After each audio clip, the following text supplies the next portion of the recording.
Hello, everyone, and welcome. Thank you for joining us on today's webinar, Avoiding Pitfalls as a First-Time Expat. Just a bit of housekeeping before we get started. This webinar is being recorded, and a copy of the recording will be sent to you by email tomorrow. Not today, tomorrow. So be on the lookout for that email. And have our conversation, and toward the end of the conversation, we'll have time for questions and answers. You can use the Q&A icon at the bottom of your screen and just click that and input your question, and we'll get to as many questions as we can. If we don't get to all the questions, I'll give you a way to get in contact with Bianca, our panelist today, and you can send her further questions or send further questions to me. So without further ado, let's jump right into this. And I am Andrew Motiwala, the CEO and founder of The Good Life Abroad. And I'm honored to be joined today by Bianca Tate, a professional certified coach and expat consultant. Hi, Bianca. Hi, Andrew. Thank you so much for having me today. Great. It's a pleasure to have you. Thanks for being here. I know a lot of people who come to the Good Life Abroad are interested in perhaps living abroad as an expat. And for many people, the Good Life Abroad, just spending a month in a European city is sort of the first step before going all the way. But we have a lot of people who come to us who are really interested in becoming an expat either year round or for a good portion of the year. And so really excited to have you here. And why don't we just start off about learning a little bit about you as an expat and how you got into what you're doing today? Yeah, thank you so much. Yeah, I think starting off with my expat journey, I'm a four-time over expat, and this title of this webinar is perfect because I have fallen into all the pitfalls, made all the mistakes, and also gathered all the learnings from that. To provide some context around my background, I was born in Germany, but I moved to the US while I was still in grade school. So I've always had this innate desire to rediscover my roots and eventually move back to Europe and really experience life there. So this was actually my first expat assignment. I had found the opportunity to go back to Germany for 15 months to help a major retailer come to the US. So even with that being a temporary assignment and having background in Germany, I definitely also went through some culture shock experiences going back as an adult. After coming back to the US for a year, I decided that Europe was really more aligned with the lifestyle I wanted, the values, and found the opportunity to come back. Along that journey, I ended up moving to the Netherlands for another job opportunity. And there, I also had one of the biggest challenges an expat can face. I faced a mass redundancy 6 months after my move. Oh my goodness. And yeah, and then of course the second company I worked for, a scale up later on, also went through some redundancies. So after that, it felt like the stars aligned, and I took the opportunity to take a sabbatical and travel the world for 15 months. And coming back from that, I actually, for the first time, made the conscious choice to move to Portugal. So selecting the country and finding a job opportunity there. Um, Once again, as this day and age that we live in, mass redundancies within 6 months again. So maybe it's me, I don't know. But that was around the time when I made the big career shift and decided to work for myself. Part of that inspiration came from my own journey and the things that I navigated as an expat, burnout, anxiety, and also some of the challenges. And having been in corporate leadership for 14 years, I've already had the background with mentoring and coaching individuals. So for me, everything came together for my entrepreneurial journey as a coach. And yeah, living in my fourth country is when I also decided to jump into entrepreneurship. Got it. So four-time expats, you've made the Mhm. mistakes, you've learned from your mistakes. What is the one of the biggest blind spots people have when becoming an expat? Well, I'm speaking from my personal journey and also looking at some of the people that I've coached. And primarily, those people were mid-career professionals, myself included. So I think one of the biggest mistakes that I've made, or I wouldn't even call it a mistake, but a blind spot that I had is I thought, okay, well, I have a great job, right? Maybe even some help with the logistics. So those were the things I focused Hmm. on when I moved. I really took a lot of things for granted outside of the logistics. I mean, don't get me wrong, the career is really important. The logistics are time consuming and also important, but it's very easy to forget about all the other pieces that make your life whole. So, social The logistics are circles. so visible, right? They're like big visible barriers, Yeah. like where do I live, the visa, just big. But then on the other side of those barriers, there's so many other downstream considerations to think about. Yeah. Exactly. And I think the expat journey is a little bit of a roller coaster because the beginning is so exciting and so new. And you have this honeymoon phase where maybe you land in Europe and you have the cute cobblestone streets and pasta de nata. But eventually, some of that newness and excitement wears off. And that's when all those other pieces that you maybe didn't plan for or focus on, whether that's community, your hobbies, the things you enjoy in your day-to-day life, your routine, really start lacking. And it's very easy to fall into what I call an expat slump of where you really start questioning, did I make the right decision? And maybe start self-isolating a little bit more because your life isn't really complete with either just the logistics and or your career. So it seems like there's logistics. That's one thing. It's an obvious, Mhm. necessary obstacle to kind of work your way through. But then it's almost like there's mindset shifts that need to happen. Can you talk about what are some of the mindsets that successful expats have? Yeah, so I think in a lot of areas in life, but especially in embarking on this journey, is being very clear on why you want to move abroad. What is it that you want to gain out of the experience? Again, from my personal experience, I saw a great shiny job opportunity and I'm like, oh, cool, okay. But there's so much more that comes with that so you can successfully plan for your life abroad. And that also requires a mindset shift to really be clear on, is it adventure that I want? Do I want maybe a different cultural experience and learn and grow as a person?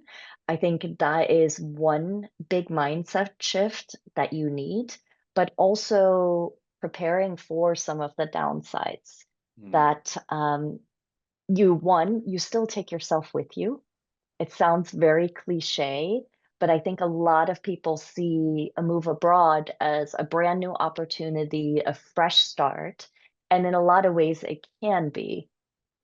It's like you, you're right. I think starting with the why, because in some Mm, cases, people may be trying to escape something. And the truth is, I love how you said it. You're taking yourself with you. So some of the things that are in you are still going to be there. And you can escape some things, but you can't escape yourself. I think that's yes. really, and I love the part about understanding your why. And everyone's why is different. But like with the Good Life Abroad, we work with people who are 55 and older. And so most are semi-retired or moving into retirement. And this is a dream that they have of living abroad in Europe for an extended period of time. And the first thing we ask everyone in the enrollment process is, what do you want to get out of this? What is your objective? And I love what you said. Is it adventure? Is it I want to learn the language? Is it I want to learn culture? Because if you don't do that, you sort of just float through it and can get carried by the winds of your feelings, of the weather, or whatever. You don't really have a clear intention. I think the intention setting is very important. So let me ask you, understanding your why, when you work with clients, how do you help them figure out their why? What kind of work do you do to get at that? So when people work with me, this is the core of, I think, starting with a coaching journey, is really peeling back the layers and getting clear on the goals, getting clear on the why. One way that we do that is really through values work and taking a whole person approach. So, meaning that we don't just talk about, okay, your living situation. What is it that you want out of that? We look at all aspects of your life, those relationships that you want, especially if you're going with a partner, the social circles. And we dive into the core values. And through diving into the core values and what is important to an individual, we start actually peeling back the layers of the why. Quite often people come to me with a goal or um, I had a client who wanted to move abroad and also changed a job. And one of the things that was holding her back was lack of confidence and fear of judgment of what her family might think and what other people would say. So in digging into this why, we are also kind of focusing on what is holding you back. What Mm. might be some of the emotional blocks, the mental blocks in overcoming that. So, yeah, we really dig Even like into the, social blocks, like you said, I mean, it's uh, when I was younger, I lived abroad in Central America. I was a Peace Corps volunteer, and there was more my parents saying, "Why don't you get on with your life? Why are you going to go do this humanitarian thing?" But for our people at the Good Life Abroad, again, 55 and older, it almost might be pressure from the kids. Hey, what are you doing? Are you mad or you're taking off? And we're here, and the grandkids, or whatnot. And so it might also come in reverse, right? Where the kids are telling the parents to hold back. So interesting, right? You have these different. So how do you help them overcome these things? Making this, I mean, it's a big decision and you want to make it with confidence. I think that's how I see yes. real value of a coach is like, I have this idea, but I want to do it with confidence and certainty. And someone like you, an expert, can help me make that decision in the best possible way. Yeah, so again, really, that's why so much of the beginning is focused on values, because I have learned through personal experience and through my clients, if you're not living aligned with your values, this is where unhappiness starts seeping in or lack of fulfillment. So, one, we make sure that their why and their reason for doing it is aligned with their values. And then, as you mentioned, both ways, the challenges come, a little bit of the guilt trips, and you'll be so far away. So through that, one, we work through the stories that we tell ourselves, and we also ask, like, is this actually true? Right? Or is this something, a story that's on repeat in our mind, a way we're making ourselves feel? And again, every person's situation is unique. So then we really dive into that and we also come up with action plans, even if that's just baby steps.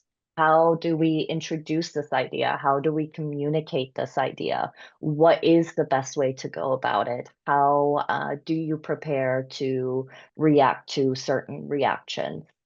When you But at the end mentioned of, the stories we tell ourselves, can you give me an example? Let's do one specific. What's a Mhm. common story people tell themselves about this, and how do you help work through that? well, I think a common story that people tell themselves, I mean, I think there's a lot of fear around it of what if I'm making a mistake? And as you said, it is such a big decision. But one thing that comes up almost every single time, and I need to remind myself as well when I'm making a big move, because even for me, it's scary every time I do it. But at the end of the day, I think people forget we can always go back. Hmm. At least most of us are in a fortunate enough position that if I don't like it, I think that's a big one, right? What if I don't like it? And is creating a plan and, making sure you have resources that you're not spending your life savings on a one-way ticket somewhere with no way of coming back. And then for the other things, there are the questions that, basically, what is, if you start imagining what is the worst thing that can happen, I also work with my clients on actually navigating that worst case scenario we tell ourselves. One, I'm sure you've maybe heard the study, I think it was done by Cornell University, 85% of the things we worry about don't actually happen. But there is still that other percentage. And what I do is we face these fears head on with my clients. We ask ourselves, one, like, how likely is this actually to happen? Like, oh, my family's going to hate me and never talk to me again, for example. Okay, there's maybe a chance, but it's probably not that likely. And we start working through, okay, what are preventative actions? What do we do if that does happen? And that actually starts building confidence and shows the client that I can navigate this. Even if things don't turn out as I imagine, I'm capable of navigating that and or even, as I said, just coming back home. Yeah. It's not as permanent as we think. When we were starting the Good Life Abroad, one of the first things we did was a lot of market research, and we had sent out a survey, have you ever wanted to live abroad? And we specifically asked in Europe, and we have huge responses. And then the next question is, why haven't you? And it was things like, I'm afraid, as I'm older, maybe retirement, I'm afraid, well, what happens if there's a medical issue? Will I get lonely? I don't speak the language, all these things. And so we literally built the business plan for the Good Life around solving for these things. So let's, like you said, how likely is it something will happen to you medically? Uh, Probably not nothing serious, but let's be ready for it. Let's have a plan in place. Let's have established network of English speaking medical professionals. Will I get lonely? We'll make sure you will have friends because you have a community. So all of these things, I think you're right. When you laying it out on paper, very clear what are these fears, and maybe work by talking to a coach, it helps materialize or help surface all of these concerns. And then you're saying, just let's work through them and come up with a plan on how to address these different things. One of the big ones that I saw is this idea around loneliness. And it kind of, there's a culture shock. And me myself, I've been an expat a couple of times in my life, and I love the place I was going to, but at some point I was very sad and I wanted to leave. But didn't want to leave necessarily because of the place, but it's because I didn't have those human connections that we all need on a meaningful level. And I know some people, especially with the Good Life Abroad, go alone. They're solo travelers or whatnot, and others go in couples. But from what I've seen, the loneliness affects everyone. Can you speak to that?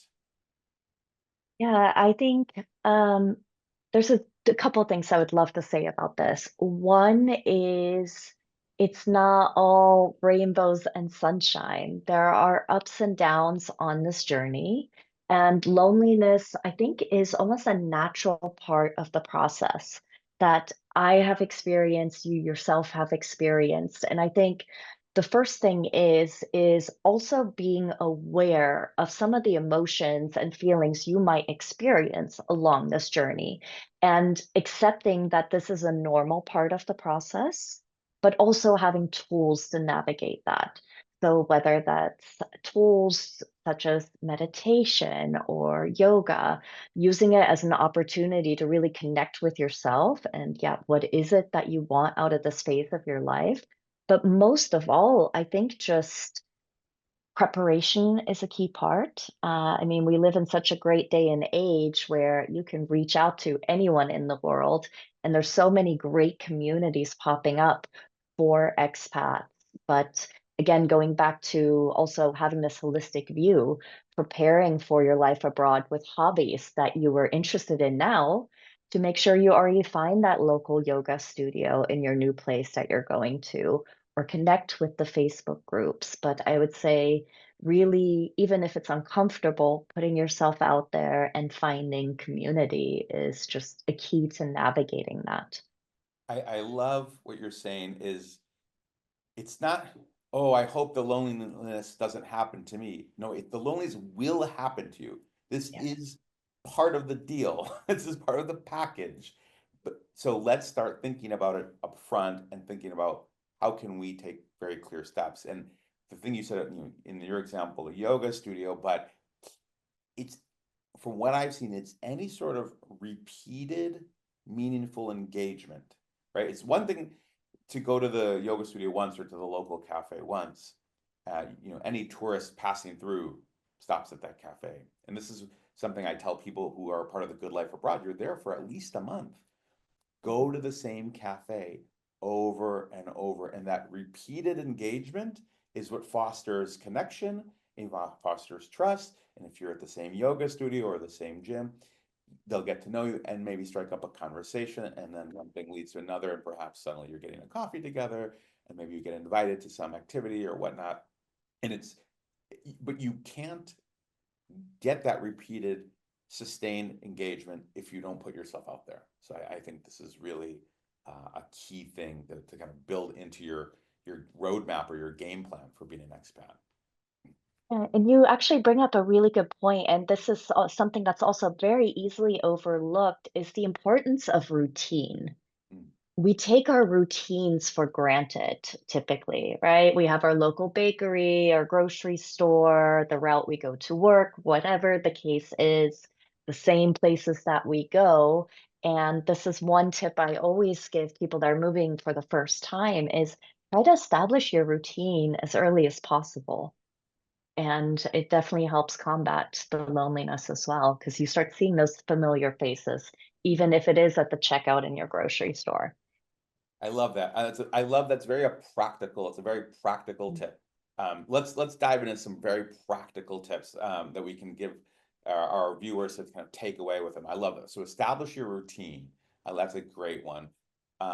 What's another practical tip that people can take note of? And Well, I would definitely say, especially if you're going on your own, is already reach out in advance. Try to connect to some of the local communities. mm, Um, Things like, taking a trip like with the Good Life Abroad, spending a month in a place, if you plan on moving there permanently, for example, is a great way to get to know the area because one, living like a local is key. Often we go on a place on holiday and we think, wow, it would be amazing to live there. But it's not the reality necessarily. So I think if you have the opportunity and the resources to spend a few weeks or a month at a time in a place to really, not stay in a hotel, but stay in an Airbnb in a local neighborhood, see what the day-to-day life is like. I think that's an excellent way to dip your toes in the water, especially as a first-time expat.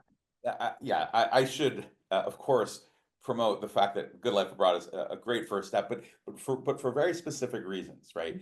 One of the things we see a lot is people say, "Oh, I want to go to this beautiful remote Italian village," and then maybe they do a program with us somewhere, and they realize that was a great fantasy. I went there for a weekend, in my honeymoon. I have great memories of it. I want to go live there. And then they go and they realize I am going to go stir crazy after a few weeks of this. There's just not much to stimulate me. It seemed like a great idea. So I think what people have learned from the Good Life Abroad is what type of city do I need? Do I need a big city? Do I need just endless stimulation and exploration opportunities? Something like your Paris, Barcelona, London, Madrid, Rome, or do I want a second city, like a Valencia, a Porto, or do I want that small town? And I'm like, are you sure you really want that small town? Again, it all goes back to your why. But that I think is one of the first important things to truly question within yourself what's right for you. Uh, and you're right. And then within that city, what I tell people with the Good Life Abroad is, well, we are in the specific neighborhood where local people live, but you should get to know it because every neighborhood has its own personality and characteristics. So are you someone who, especially for Americans who are not used to living in city centers, where the garbage gets picked up in the middle of the night and there's a truck rumbling Mhm. through and people are coming out of dinner late at night, 11 o'clock. So for Americans specifically, who are kind of have a different, background, this is something to consider. Maybe you need to be more outside of the city, or maybe you need to just kind of plan for some adjustments. Yeah. Yeah, exactly. When I first came to Lisbon, I stayed in an Airbnb for the first 2 weeks. And it was exactly that. The garbage truck, right before garbage pickup, it was piling up on the streets. And I'm just like, I do not want to live here. Like, so it's really good to discover, don't just go sign a 2-year lease. Try to find some temporary living accommodations, get a feel for things, especially before you commit to buying a property or signing a longer term lease. So other practical things. I have experienced this a bit with my kids. We haven't lived abroad, but we've spent some time abroad, and especially for kids. But I think adults are the same. Is in your mind comparing everything. Well, and back home they don't do this, so this is superior or inferior to my past experience. Like, how do you work with people around that? Well, I think, yeah, I mean, cultural awareness is important. So educating yourself on cultural nuances, differences, I think is important. Of course, there's a lot of resources out there that brief you, but I think one good way to do it also is reach out to somebody who is maybe also American, but has already been living in, say, Lisbon for a while. I see that a lot in a lot of Facebook groups saying, hey, we're a couple, we have small children. Can somebody take, have time for a virtual coffee and talk to me about these things? And I think also, I think in our heads, right, we all know like, oh, yeah, of course it's going to be different. But I would always caution people too, sometimes it's the little things that sneak up on you, especially when, again, the excitement starts wearing off. It's some of those little frustrations that might, you know, creep in like, oh, wait, they don't sell peanut butter here? Why don't they sell peanut butter?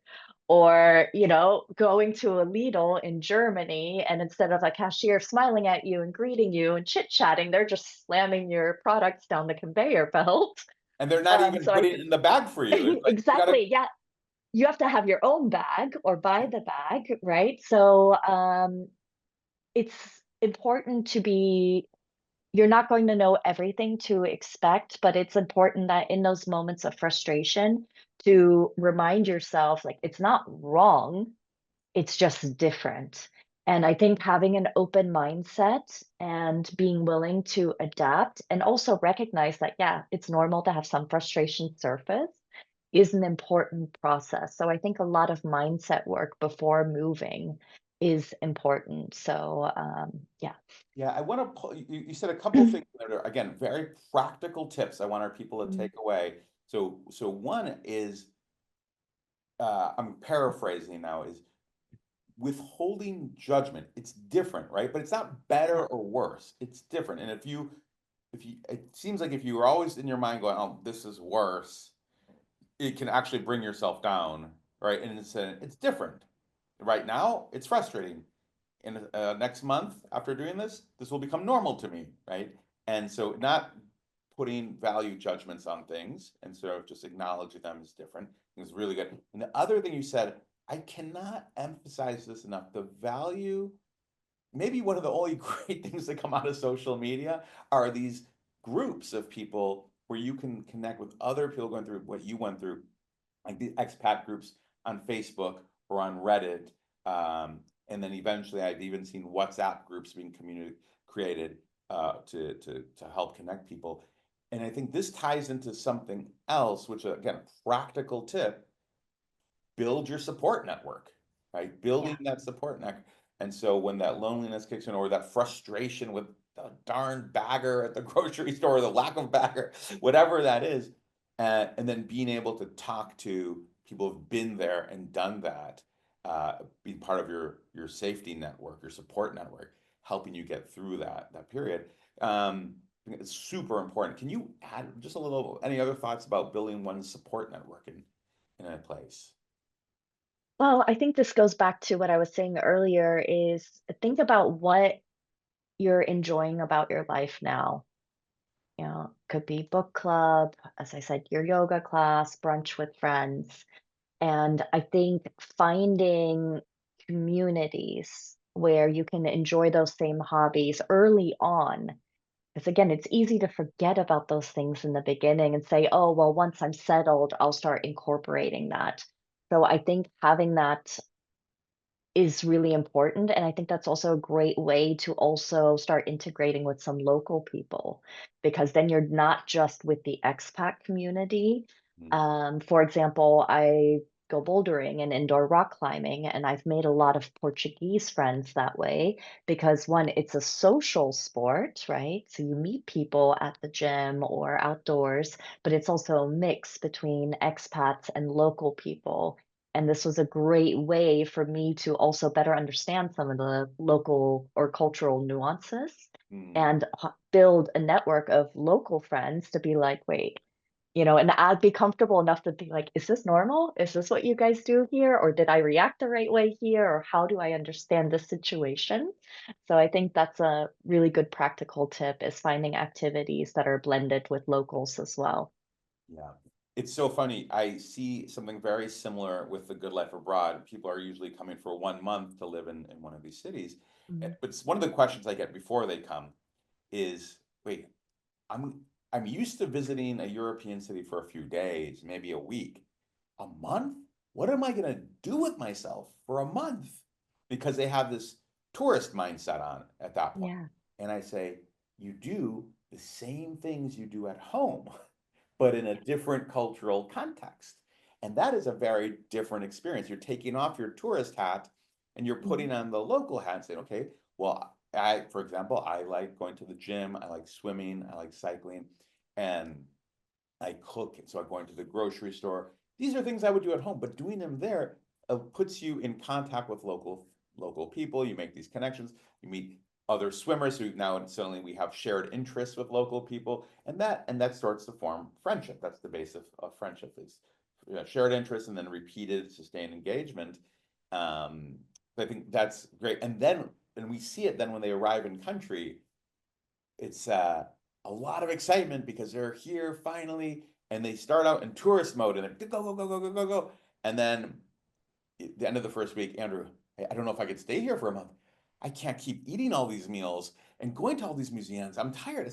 Yeah, that's why you're here for an extended period. You don't need to. You're still got that tourist hat on, and you need to slow down and go into the regular rhythm of life.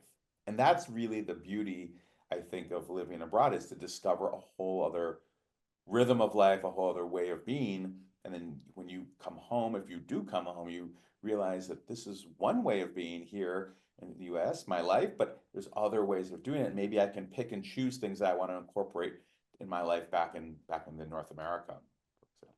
Yeah, that's an excellent point, because you do, when you travel abroad, when you move abroad, almost an identity shift happens. Mm, And you start learning new things about yourself, like, wow, I really love walking to the grocery store, or I love buying fresh things at the market every day instead of buying in bulk, or little shifts start happening. And I do have one more practical tip I would love to share if we have time. yes. And I mean, it seems like a no-brainer, but I just cannot stress this enough. I'm not saying you need to be fluent in the local language, but already starting to learn common phrases and key terms. It's such a shift with how you're received as well. Instead of just a tourist coming by for a few days, but just making that effort, right? The pleases, the thank yous, the asking some basic questions, or being able to introduce yourself, or even asking, do you speak English in the local language? I Mhm. think the reaction you then get as well from the locals, from the community, I feel like you're much more embraced just Absolutely. making those little efforts. Yeah. That's a great one. That's a really good one. Um, and now with technology, it's so easy to learn these basic phrases, right? Yeah. Practice, free apps online. So I think that's a really good one. Um, all right, let's start to zoom out a bit, uh, Mhm. and let's talk about what I want to be a little provocative here. When it, what's the worst you've seen? What's like, oh, what does it look like when it's going wrong, and what can be done? You have any examples? Or you're like, oh, that is like a great example of what not to do. Um, Yeah, I think we've touched on a lot of these tips of what to do. And I am tempted here to pull from my own personal story. This is again related to moving for a job at the time, but again, I was very tunnel visioned and focused. And I did move, and I'm just like, great, I have this great job, I have an apartment, and focused on that one thing. And I neglected all of those things that we talked about. Of course, I met some colleagues, but it wasn't necessarily those close, intimate relationships where I could be vulnerable. You know, you almost have your work face and your private life face. And I really struggled with loneliness and burnout. And I was to the point where I started self isolating because outside of work and my home, I didn't have an escape. I didn't have routines. I didn't pay attention to the other parts of my life that made me a whole, healthy, happy person. And my health mentally and emotionally really started to suffer. And this was also around the time where, of course, sought external help. I started working with a coach as well, of really figuring out, like, okay, what is missing? Like, what is it that I want? Why am I not happy here?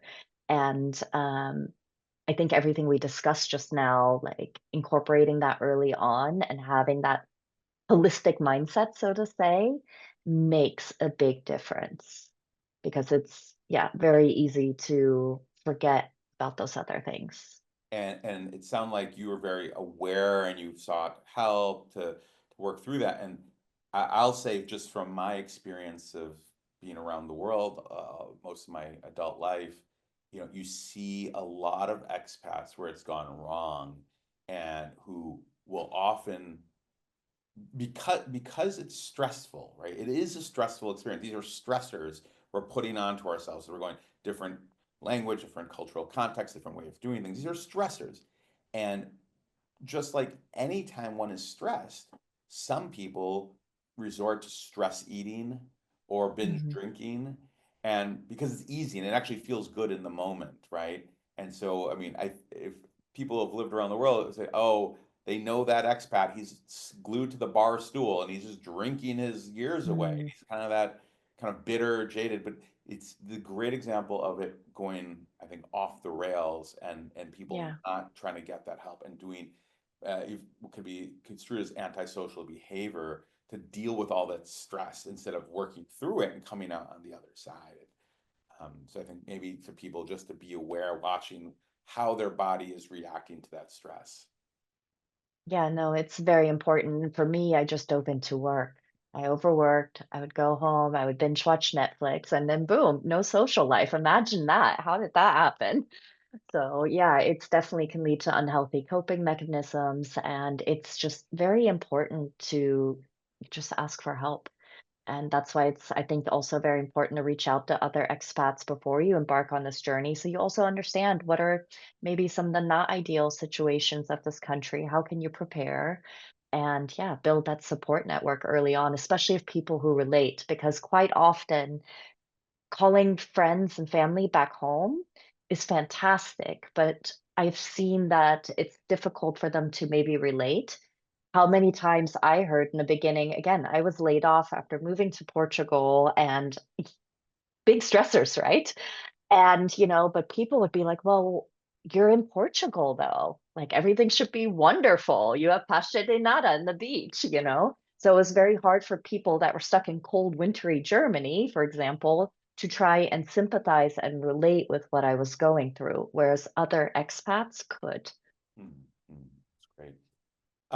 This is great. We've covered some high level mindsets around your why and what are you trying to get at. We've got some very practical tips for people.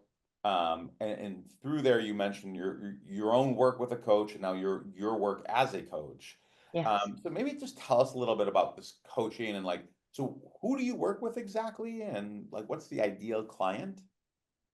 Yeah, so I work with primarily expats and digital nomads in various stages of the journey. I think, especially with a lot of things happening in the US, there's a lot of people coming to me from the US that are looking at maybe making their first move abroad.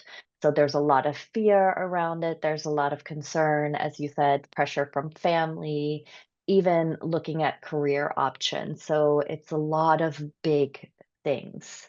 So with clients like that, we kind of narrow it down and, you can't eat the whole elephant in one bite. So we really tackle the topics based on priority.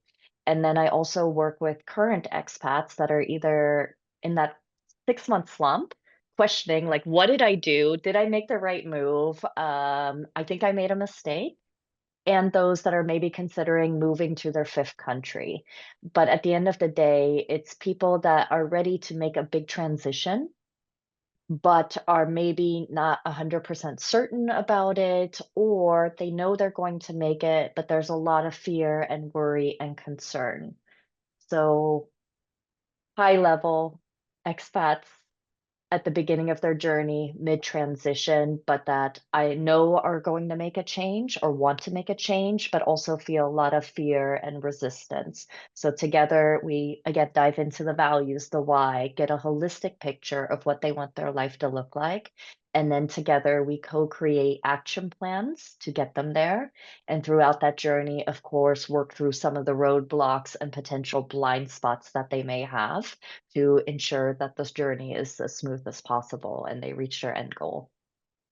Got it. Got it. Yeah, it sounds like it really helps one make that decision with confidence versus with fear. And that I think that's a key thing. All right, let's dive into some questions. We got some questions in the chat here. But before we do that, I will remind everyone that we'll send out a recording of this webinar tomorrow. And in that recording, we will include some information on Bianca and her work. And if people are interested in contacting her, we'll have a way to contact her in that email. So be on the lookout for that tomorrow. And it's also very easy to note right now because her website is, I believe, just biancatate.com. So Simple as that. it should be burned into your memory after looking at her screen. Um, Great. So let's see here. Can you speak to visa requirements for moving to UK or Europe as a retiree? Also, what about discrimination against foreigners?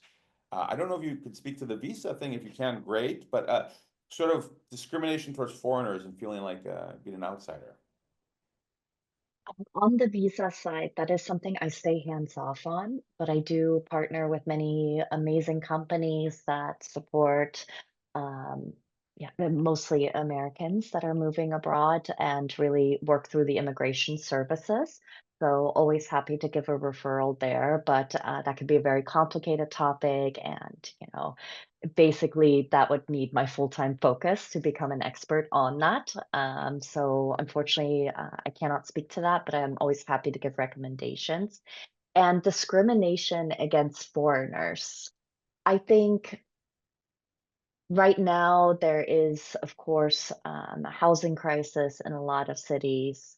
But I myself, having lived now in multiple countries as an expat, I have not really seen a lot of discrimination against foreigners, especially the ones that are going with the mindset of willing to adapt, and again, not expecting everything to be like in the US. You always see some bad examples of people walking into a restaurant being like, well, in my country, they do it this way, or just expecting certain things. So I think with the right intention, making an effort and really trying to integrate, I have never seen an issue personally against foreigners. There's another related question. It says recently people in Spain have been protesting about lack of housing. How do you choose neighborhoods that don't anger the local people? And it's sort of related. I don't know if you want to touch on that briefly. I've got some thoughts on it, but you should feel free to. Uh, I think from what I've seen, and especially again working with some of these, partnering with these immigration services, it's also a lot of these short-term rentals, the short-term housing that's being bought up in bulk by big investment agencies. It's not necessarily me and you investing in an apartment and really integrating into the local community. A lot of the outrage that I've seen is, again, these mass investments, these short-term rentals that really make it impossible.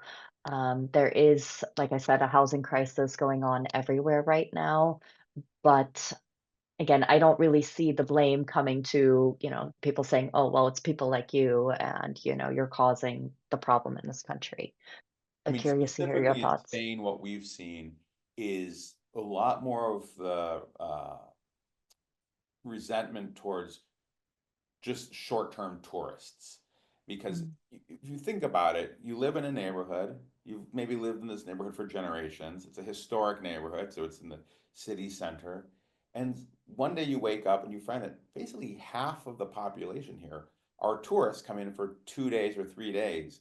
And then what happens there is all of the stores start selling overpriced everything to these tourists because they don't care. They're on vacation and here they go and they're, oh, water for, 3 euros, a t-shirt for 20 euros, a sandwich for 7 euros. I mean, it's like suddenly the whole economy becomes sort of warped and tailored to these short-term tourists. And suddenly I just want to go buy my groceries and go to the market. And that's not possible because the entire economy is now warped and catering to these short-term people who just come in and throw money around for things that I don't necessarily want. And so I think what we've seen with the Good Life Abroad is people, first of all, we are not staying in that city center full of the tourists. We're staying just outside of that where regular people live and work. And our community members are there to embrace that local lifestyle. So they want to go to the open air market and buy the vegetables and they want to go to the little cafe that's been there for 50 years and have their coffee or their pastry. So I think a big part of it is how you live your life, exactly what you were saying, Bianca. Um, and then you're patronizing services that are supported by locals. You're not just going to the American pizza place and going and buying the t-shirts and whatnot. And so it's sort of about what you're consuming and how you're consuming it and how it's impacting the local economy. Um, is 1 month a short-term visit? Sure, absolutely. But 2 days is a shorter term visit. So I would say, I'd say 1 month is a great way to dip your toe in and to start to understand something, and then you can go in deeper. But the average American visits Florence, Italy, for example, by for 2.5 days. So if your experience of a city is 2.5 days, it's very different from 2.5 weeks, very different from 2.5 months, very different from 2.5 years. And so I think each one of these is a different experience. Um, we have a question here. Should one start with a country where the language is familiar, or does that not matter? Also, 1 to 3 month stay. Should the time frame be closer to 1 month, or does it not matter if the goal is met in the new location? Thoughts on that, Bianca? Yeah, I mean, so I think this is personal preference, and I have been asked this question before. It really depends, again, on what you're looking to gain out of the experience. If you want to dip your toes in the water and really take things a little bit slowly, and if you're want to maybe limit some of that culture shock, then yes, quite often it might be a good decision for you to pick a country that has some similarities to what you know, whether that's the language or even lifestyle. However, some people really want the adventure. They want to experience a new culture or practice the Spanish that they studied on Duolingo a few years back. So it really depends on what you're looking for. I actually created a country selection worksheet that I give to some of my clients that are really trying to figure this out, and it breaks it down into different categories of what is important to you. And one of those is cultural similarity. So it is, again, an individual type of question. It just depends on what you're looking for. Yeah, it's one thing to move to London, and it's another thing to move to a remote Greek island. It's gonna have very different experiences, and it's sort of a spectrum in between there. I Exactly. like this question because you work with a range of expats, Bianca. Can you talk about the differences between working aged people and retirees becoming expats? I think a big thing is still community. and also the activities that you're looking for, because working age expat typically has a job, and of course they're going to meet people in that environment. Even if they're not their best friends, right? They're still probably going to get invited out to some social activities and have people in their immediate vicinity to ask questions and even for practical matters. Whereas retirees have a lot more free time and should also have an idea, right? What activities are important for them? How do they want to meet people? Because I think that's a huge difference. Working age expat almost has some community guaranteed from the start, just from the work environment. Yeah, I mean, and that's fundamentally why the Good Life Abroad exists, because retirees need that. Everyone needs that community, and so our program, like ours, has built-in community. You're suddenly find yourself at lunches and happy hours, maybe a cooking class with other people. You're not with them all the time, but you can have these natural moments of engagement where perhaps a friendship will spark, or an acquaintanceship, and maybe you meet up for dinner here and there. And so I think that community is so important, and that's why it's really at the heart of what the Good Life Abroad is exists. Um, let's see. I'm gonna just kind of run through these. Does TGLA send out brief bios of the cohort before the trip? So what the Good Life Abroad does is, because it's a cohort-based experience, people are arriving in a country on the same day. They're going through an orientation. They're having a series of events and activities. But what we do in advance, approximately 30 days before people take off, is we do a Zoom call like this, where everyone's on it and we get to know each other, our local staff members there, and we do the thing that we started out. This whole conversation is, what's your why and what do you want to get out of this experience, so that we can help, our staff can help you make the most of your time abroad, whether you want to dive into language learning or you're simply there to do some sightseeing over an extended period of time. But we want to understand, so that's how we get to know each other in advance, and then we do things like a welcome party, again, to facilitate those friendships and community building. Lynn asks if Porto is coming soon. Still, it's on the radar, but nothing definitive there. Visa requirements for moving to the UK. Visa, there's another visa question. I'll say, like Bianca said, visa is a very specific country to country, but what um, some of the interesting things that are out there now is there's now something like a digital nomad visa in many countries, that if you have a source of income coming from a job outside of that country, you can apply for this, and you can stay on for longer periods of time. So something called digital nomad visa, something worth investigating. There's many countries also have retiree visas. If you can show a certain amount of money in your bank account, or that you have some kind of pension, Social Security, again, a source of income, basically showing that you are not a drain on the local economy. There's visas specifically for pensioners or retirees that allow you to stay on.